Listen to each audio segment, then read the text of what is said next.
Well, that sucks. Match reaction, Geelong and Melbourne, round 8, 2024. My name's Paul James, and let's kind of pick apart what just kind of played out tonight. We've unfortunately gone down to the D's in what was ultimately ended in a pretty epic sort of match. But if we focus on the scoreline, unfortunately, the D's 10-14-74 got the deal done against us 9-12-66. I think one of the lowlights of the game, well, for Cats fans, is obviously the margin. The other low light is the goalless second term from both teams. It just was an absolute bore that particular quarter. Lots of peppering on goals, not a lot of accuracy. I think both teams were about 5 goals for between them at one point, and then something became about 5 goals 18 between them. It was 14 behinds in a row. So yeah, I don't know. There was plenty of weird things about the game. A bit like the Collingwood and Carlton game of the other night, the deadlock kind of broken through an act of absolute brilliance with Bailey Fritsch kicking, I don't know, maybe goal of the year in the last couple of minutes there. All credit to Melbourne. They implemented a game plan that kind of leans on their strengths in terms of they're obviously a very defensively minded team, and their structure absolutely shut us down to a degree tonight. We had our moments. We had plenty of moments, and I feel like tonight we were just kind of plagued by, I don't know, lack of poise. I don't think it was the occasion. I don't think it was the stress or the ground or any of those sort of things. I just think, execution. I think there was just some execution errors, some basic really simple execution errors in front of the big sticks too, and Jeremy Cameron will talk about shortly. But let's kind of, for now, jump into some of the player stats and kind of hone in specifically on some of the Cat stuff first, and then we'll take a bit of a look at the Ds, because I think it's what a few very select Ds players did that made all the difference in the end. And no, I'm not talking about Bailey Fritsch's goal. Firstly, we'll note a PB for the Cats for the season, with Max Holmes getting 31 disposals. No, the stat had come out recently. No Geelong player had accumulated more than 30 disposals for the year. Max did that tonight, and he was absolutely brilliant. Massive credit to Max Holmes, who was a pivotal link in so many surges forward, several intercepts. He was brilliant tonight. Absolutely amazing. When things were looking rocky at points, he was kind of not only a great defensive support, but a great counter punch as well. Zach Guthrie, similar sort of deal. Graham Myers really only, I feel like, got into the game in the second half. Wasn't kind of, and when he did, he nearly tore the game open with some goal assists and the way he was lacing it out to people. And ultimately, it was some of those people that then just couldn't execute in front of the sticks that kind of maybe neutered the impact for him in the second half somewhat. But you'll notice as we kind of look through the lead possession getters here, and it is currently sorted by lead possession getters. The majority of them are playing in defense. Max Holmes, Zach Guthrie, Tom Atkins spends a lot of time and obviously plays a very defensively minded game. Tom Stewart, we couldn't get hands on through the midfield, and our forwards couldn't lock it in the forward line, which was I think one of our biggest problems tonight. Obviously, we're a bit lacking in potency going forward tonight. Jeremy Cameron kicked 3 behinds. Tomahawk, I actually think, played a pretty solid game despite, again, not hitting the scoreboard. So did he kick a behind? I think he might have kicked a behind or something like that. There, yeah, one behind for Tom Hawkins. Again, especially in that last quarter, he was really important in terms of what could have been goal assists that just didn't amount to goals in the end. He did a good job against a defender who's absolutely at the top of his game in Stephen May. I'm okay with it. People, lay off Tom Hawkins for another week. Gary Rowan, I would have liked to see more of once he got out on the ground. Did some really important things in that kind of first 15, 20 minutes he was on the field, but then went missing in that last quarter when the chips were when the game was on the line and when the chips were down, he kind of vanished on us. Collar had a quiet game, and Bailey Fritsch kind of got a few on him in the end. That wasn't ideal. I think it was a bit of a down game from a few people, and I think, as I said, most of it was around decision making and execution of skills rather than a game plan falling over. Melbourne absolutely played the right game to try and shut down our game plan, and they've got the defensive supports to do it. And then there was some brilliance from a few players. And I'll pivot over to the Melbourne stats here, where it might tell me a little bit more that I potentially didn't realise. Clary got a lot more of the ball than I realised. Petrarca kind of got involved in the second half. Stephen May and Jake Lever, though, absolutely superb for the Ds. 25 and 24 disposals of pieces. It's an unreal effort. And it kind of shows that we weren't delivering the ball into the forward line right tonight. They're going to get a lot of the ball anyway because they are sensational key defenders. But that was too much. To get nearly 50 disposals between the two of them as key defensive pillars, no, that wasn't good enough. That was kind of crap. Let alone 21 marks between them as well. And they've accumulated, a kilometre covered between the two of them in terms of metres gained. Like, there's just... that sets off alarm bells. That's not ideal. But the one that I kind of, I guess, wanted to acknowledge for his brilliant effort tonight was Harry Petty, who I think if I sort by marks, I'll find him quicker. Didn't have the most number of marks in the ground, but like everything stuck for him tonight. And I'm sure if I can bring up advanced stats, if I can get, does it bring up, can I find contested marks? Does it give me contested marks? Harry Petty, 4. And I presume that's most on the ground. Yeah, equal most on the ground. He was amazing tonight. And there was so many contests where, Geelong had outnumbered him, or he, potentially even outpositioned him, and he managed to clunk it anyway. He was superb for Melbourne tonight. And yes, I don't think he did too much damage on the scoreboard in the end. Harry Petty. Kick 1, goal 1. Didn't do anything extraordinary when it comes to, hitting the sticks, but he was this important link and kind of that bailout option on a few occasions, and they stuck. I feel like he was wearing some form of invisible Travis Cloak glove just to stick a few of those tonight when no one else really could consistently. He was brilliant. So massive shout out to him and to Max Gawn, who did an amazing job in the last quarter. I feel like Reece Stanley had done a pretty solid job for the first 3 quarters.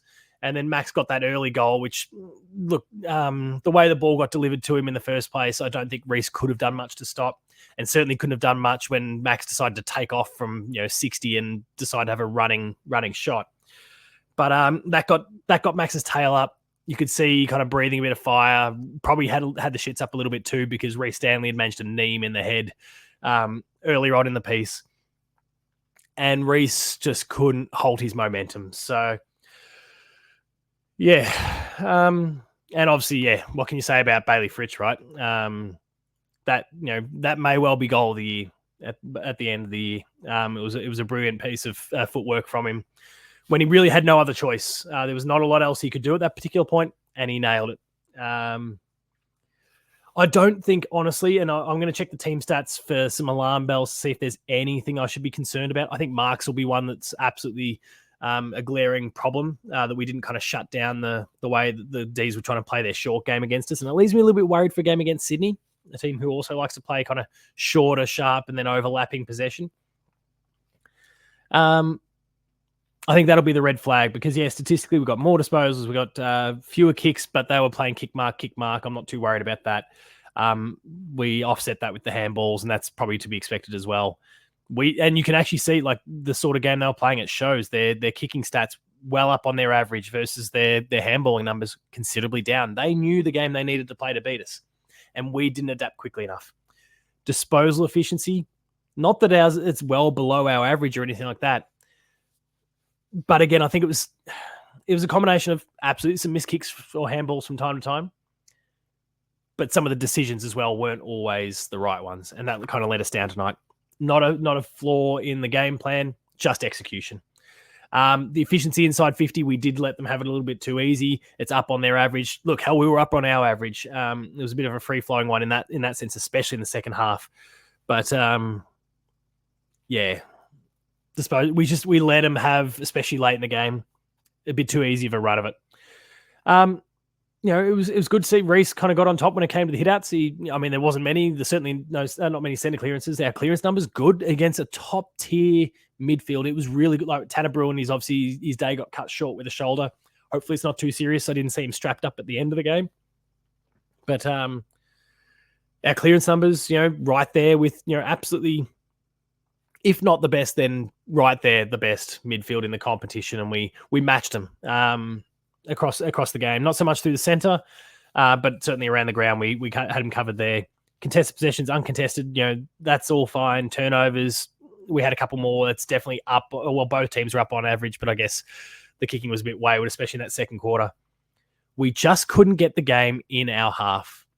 We couldn't get our hands on the ball for long enough. And you can kind of see the match possession 45% to 40% in the final term when, chips were down 46% to 36%. We just couldn't retain the ball for long enough. And part of it was Melbourne's shorter game, and that's going to inflate those numbers.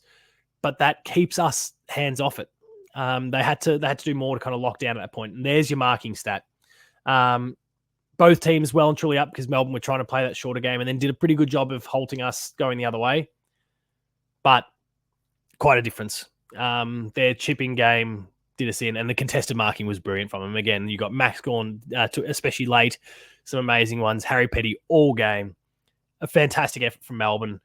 Tackle stats, okay. Tackles inside 50. They're we probably showed up there. But again, because it's I think that delivery inside 50, we really let ourselves down with the way we're delivering inside 50. We didn't help Hawk. We didn't help Jez. We really set them up for intercept possessions. And so the tackle stats down if they're marking it and then sending it back up the other end again. So all around, a pretty disappointing night tonight.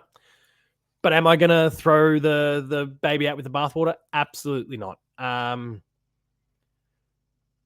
guess there's a replay there. Awesome to see Jai Clark kick his first game. I'm shocked that he only had about 12 or 13 disposals for the game as of, I guess, when I checked with a few minutes to go. He was everywhere tonight, and I really thought, what did he finish with in the end? 14. I felt like this was his best game yet. If I want to kind of hone in on some highlights, I think it was Jai Clark's best game so far for the Cats. There's not too many other highlights, if I'm being perfectly honest. It was a bit of a... Oh, sorry, and Max Holmes I should shout out as well. It was a bit of a dirty night for the Cats tonight. Not the margin, clearly. And we're going to be sitting second on the ladder after this round. But, yeah, just not too many wins tonight. I think everyone seemed to have a bit of a down day and not ideal, but we rebound. Next week, we go again. Hopefully getting the chocolates. What's our game next week? The Port Adelaide one, if I recall. Let me double check that. Round 9. Yeah, Port Adelaide. We have the power at GMHBA. Make sure if you can get there, get there. I unfortunately cannot get there because I'm committed to a school function that night, a work function that night.